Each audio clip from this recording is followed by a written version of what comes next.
Hi friends, இன்றைக்கி நம்ம பார்க்க போகிற ரெசிபி என்னோட மோஸ்ட் ஃபேவரட் ரெசிபின்னு கூட சொல்லலாம். ஸோ பார்த்திங்கன்னா இந்த ரெசிபி ரொம்பவே சூப்பராக இருக்கும். ஸோ ரெஸ்டாரண்ட்டில் சாப்பிட்ற மாதிரி உங்களுக்கு பன்னீர் பட்டர் மசாலா சாப்பிட்ணுன்னு ஆசையாக இருந்துச்சுன்னா கண்டிப்பாக இந்த ரெசிபியை நீங்கள் ட்ரை பண்ணி பாருங்கள். ஸோ எல்லா ஸ்டெப்ஸையும் மிஸ் பண்ணாமல் பாருங்கள். ஏன்னா நீங்கள் நார்மல் பன்னீர் பட்டர் மசாலா மாதிரி இல்லாமல் ரெஸ்டாரண்ட் ஸ்டைலில் உங்களுக்கு டேஸ்ட் வேணும் அப்படின்னா எல்லா டிப்ஸையுமே மிஸ் பண்ணாமல் பாருங்கள். ஸோ வாங்க வீடியோக்குள்ளார போகலாம்.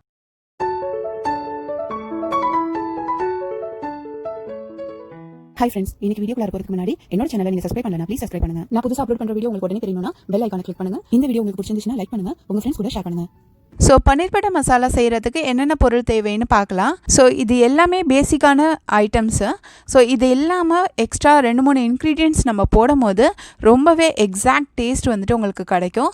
ஸோ ஃபஸ்ட்டு பார்த்தீங்கன்னா ஒரு பேன் இல்லைன்னா எண்ணெய் சட்டியில் எண்ணெய் ஊற்றிக்கோங்க.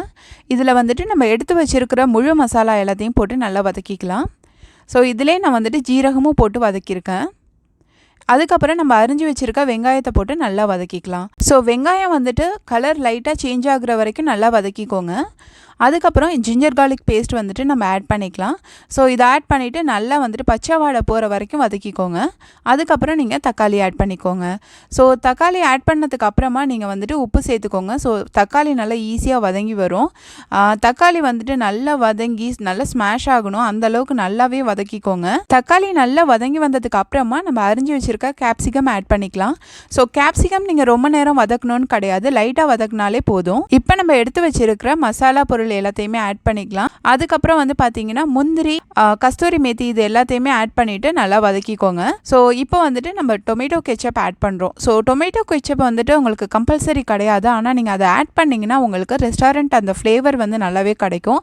ஸோ இப்போ மசாலா ரெடி ஆகிடுச்சு. இப்போ நம்ம அடுப்பை ஆஃப் பண்ணிட்டு இதை நல்லாவே ஆற விட்டுடலாம். இது ஆறிட்டு இருக்கும் போதே நம்ம பன்னீர் ரெடி பண்ணிடலாம். ஸோ பன்னீர் பார்த்தீங்கன்னா எப்படி நம்ம சாஃப்டாக அதில் கொண்டு வரது அப்படின்றது தான் நம்ம பார்க்க போகிறோம். ஸோ மேக்ஸிமம் பார்த்தீங்கன்னா ரொம்ப பெரிய க்யூப்ஸாக இல்லாமல் மீடியம் சைஸ் க்யூப்ஸாக கட் பண்ணிக்கோங்க. இப்போ ஒரு பாத்திரத்தில் நம்ம தண்ணி வச்சு நல்லா பாயில் பண்ணிடலாம். ஸோ அது பாயில் ஆனதுக்கப்புறம் நம்ம கட் பண்ணி வச்சுருக்க பன்னீரை அதில் ஆட் பண்ணிக்குவோம். ஸோ பன்னீர் ஆட் பண்ணதுக்கப்புறம் நம்ம அடுப்பை ஆஃப் பண்ணிடலாம். அந்த ஹீட்லேயே அது ஒரு 10 மினிட்ஸ் இருக்கட்டும். ஸோ 10 மினிட்ஸ் கழித்து நீங்கள் தண்ணி இல்லாமல் நல்லா வடிகட்டி எடுத்துக்கோங்க.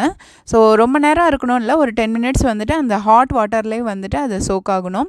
ஸோ இப்போ பார்த்தீங்கன்னா நம்ம தண்ணி கொஞ்சம் கூட இல்லாமல் ஃபுல்லாக வடிகட்டி எடுத்துடலாம். ஈவன் நீங்கள் பன்னீர் ஃப்ரை பண்ணி போடணுன்னு ஆசைப்பட்டீங்கன்னா கூட நீங்கள் தாராளமாக ஃப்ரை பண்ணி போடலாம். ஸோ ஃப்ரை பண்ணிவிட்டு இதே மாதிரி நீங்கள் கொஞ்சம் ஹாட் வாட்டரில் சோக் பண்ணிட்டு போட்டிங்கன்னா பன்னீர் ரொம்பவே சாஃப்டாக இருக்கும். ஸோ பார்த்தீங்கன்னா இது மாதிரி பண்ணும்போது நல்லாவே அது உள்ளார நமக்கு அந்த கிரேவி அப்சர்வ் ஆகி நல்ல சாஃப்டான பன்னீர் கிடைக்கும். ஸோ உங்களுக்கு கிரேவியோட அது நல்லா சூட் ஆகும். இப்போ நம்ம வதக்கி ஆற வச்சு இந்த மசாலா நல்லாவே ஆறிடுச்சு.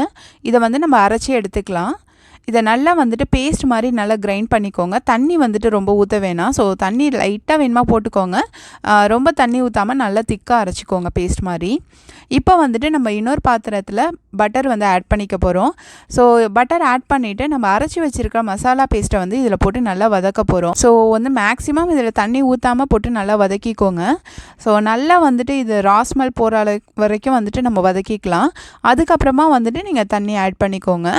ஸோ இப்போ பார்த்தீங்கன்னா நான் அந்த ஜார்லேயே தண்ணி ஊற்றிட்டு நல்லா மிக்ஸ் பண்ணி இதில் ஊற்றிட்டேன். உங்களுக்கு தேவையான அளவுக்கு தண்ணி ஊற்றிக்கோங்க. ரொம்ப லிக்யூடாக இல்லாமல் ரொம்ப திக்காகவும் இல்லாமல் மீடியமாக வச்சுக்கோங்க. ஸோ அப்போ தான் உங்களுக்கு கரெக்டாக இருக்கும் அந்த கன்சிஸ்டன்சி. இப்போ இதை மூடிட்டு மீடியம் ஃப்ளேமில் வச்சு நல்லா கொதிக்க விடுங்க. ஸோ இது நல்லா கொதிச்சு வரணும். முக்கியமான விஷயம் என்ன அப்படின்னு பார்த்தீங்கன்னா, இதை கொதிக்கும் போது எப்போதுமே லிட்டு க்ளோஸ் ஆகி இருக்கட்டும். நீங்கள் அப்பப்போ இடையில அதை கிளறி விட்டுக்கோங்க. ஆனால் நீங்கள் எப்போல்லாம் கிளறி விடுறீங்களோ லோ ஃப்ளேமில் வச்சே நீங்கள் மிக்ஸ் பண்ணுங்கள். ஏன்னா இது பார்த்தீங்கன்னா நம்ம பட்டரு அதுக்கப்புறம் ஆயிலெலாம் போட்டு வதக்கியிருக்கோம். ஸோ மீடியம் இல்லைன்னா ஹை ஃப்ளேமில் இருக்கும் போது நிறையவே அந்த எண்ணெயும் பட்டரும் தெரிக்கும். ஸோ அது கொதிச்சு வரும்போது அந்த எமிட் பண்ணும் அந்த பட்டர் அதுக்கப்புறம் நம்ம போட்டிருக்க எண்ணெய் எல்லாமே. ஸோ அதனால் மேக்ஸிமம் பார்த்தீங்கன்னா நீங்கள் லோ ஃப்ளேமில் இருக்கும் போது மட்டும் அதை ஓப்பன் பண்ணுங்கள் லிட்டு, அதுக்கப்புறம் கிளறி விடுங்க.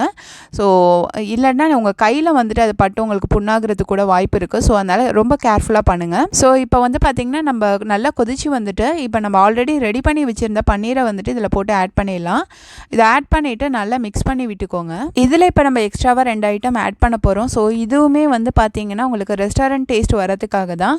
ஸோ ஃபஸ்ட்டு பார்த்தீங்கன்னா சுகர், அதுக்கப்புறம் நம்ம கலருக்காக வந்துட்டு காஷ்மீரி சில்லி பவுடர் இது ரெண்டுமே நம்ம ஆட் பண்ண போகிறோம்.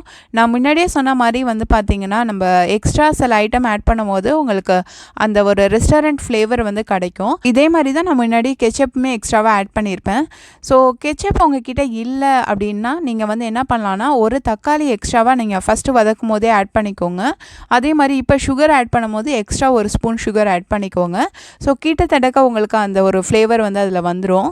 ஸோ வந்து பார்த்திங்கன்னா நம்மளோடது நல்லாவே கொதிச்சு ரெடியாக வந்துடுச்சு. நான் முன்னாடி சொன்ன மாதிரி அடுப்பை நல்லா லோ ஃப்ளேமில் வச்சுட்டு ஓப்பன் பண்ணுங்கள். ஸோ இப்போ பார்த்தீங்கன்னா கம்ப்ளீட்டாகவே நம்மளோட பன்னீர் பட்டர் மசாலா ரெடி ஆயிடுச்சு. இதில் எக்ஸ்ட்ரா ஒரு ரிச்னஸ் கிடைக்கணும் அப்படின்னா நீங்கள் ஃப்ரெஷ் க்ரீம் ஆட் பண்ணிக்கோங்க. ஸோ இப்போ நம்ம அடுப்பை ஆஃப் பண்ணிடலாம். ஆஃப் பண்ணிவிட்டு நம்ம ஹெவி க்ரீம் இல்லைன்னா வந்துட்டு ஃப்ரெஷ் க்ரீம் வந்து ஆட் பண்ணிக்கலாம். ஸோ இந்த மாதிரி ஆட் பண்ணும்போது உங்களுக்கு எக்ஸாக்ட் அந்த ஒரு ரெஸ்டாரண்ட்டோட ரிச்னஸோட உங்களுக்கு நல்ல ஒரு ஃப்ளேவர் கிடைக்கும். ஸோ இன்கேஸ் உங்கள்கிட்ட வந்து ஹெவி க்ரீம் இல்லை அப்படின்னா நீங்கள் வந்துட்டு கேஷ்யூவை வந்துட்டு பாலில் போட்டு நல்லா அரைச்சிட்டு இதில் மிக்ஸ் பண்ணிக்கலாம். ஸோ வந்துட்டு இது மேலே வந்துட்டு நம்ம கொத்தமல்லி தூவி கார்னிஷ் பண்ணிக்கலாம். ஸோ இப்போ பார்த்தீங்கன்னா நம்மளோட பன்னீர் பட்டர் மசாலா பக்காவாக ரெடி ஆயிடுச்சு. ஸோ நான் சொன்ன மாதிரி எக்ஸ்ட்ரா திங்ஸ் நீங்கள் ஆட் பண்ணிங்கன்னா உங்களுக்கு எக்ஸாக்ட் ரெஸ்டாரண்ட் ஃப்ளேவர் கிடைக்கும்.